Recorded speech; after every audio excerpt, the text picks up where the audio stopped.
Kuna ajali ambayo imefanyika kwa sababu county ile ya Funyula ward Agenga Nanguba kwa mzee Kwada Majoni ambao wamekuwa kwa nyumba wawili na mke wake, lakini ardhi imepiga hiyo nyumba yote, but wamenzunika tu kidogo tu, wakaponea chupu, wakatoka nje, wakaponea chupu. Lakini ukiwa na support, tafadhali jaribu kama unajua mzee Kwada hapo Samia, hapo Mfumu au Lugari B, msupport, mpigie simu, mjulishe hali inaendelea aje. Yeye ako salama, lakini anahitaji usaidizi. Kuna viti zote ziliungua, kila kitu kwa nyumba, hata mtaona hapo mbeleni kila kitu kimeungua.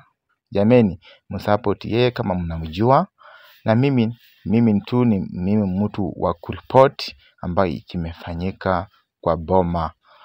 Jameni, tunataka tu usaidizi, lakini ingekuwa eti yeye huwa haendi kanisani, jameni, tungekuwa tunaongea mambo mengine. Lakini Mwenyezi Mungu alifanya mengi, alifanya makubwa.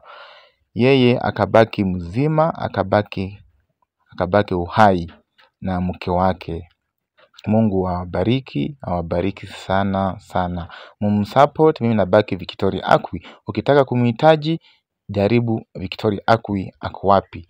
Hiyo tu ndio nyumba ambayo imeungua. Hii ardhi imepiga hiyo nyumba kabisa. Uone hiyo ni mabati vile ndio iko kwa hiyo boma. Uona hilo boma vile iko sasa. Ndio hiyo, hata moshi iko hapo bado inafanya. Sasa ni kitu saa 2:30, lakini moshi, ardhi imepiga hiyo nyumba. Lakini Mungu akiwa na wewe, unaweza ponea mahali popote. Hata bricks ijawapiga, lakini Mungu amekuwa nao hapo. Mungu wa support. Okay, msupport huyo mzee. Najua watu wangu wanakuanga watu wa huruma. Msupport, muongee na mimi, msupport yeye mzee.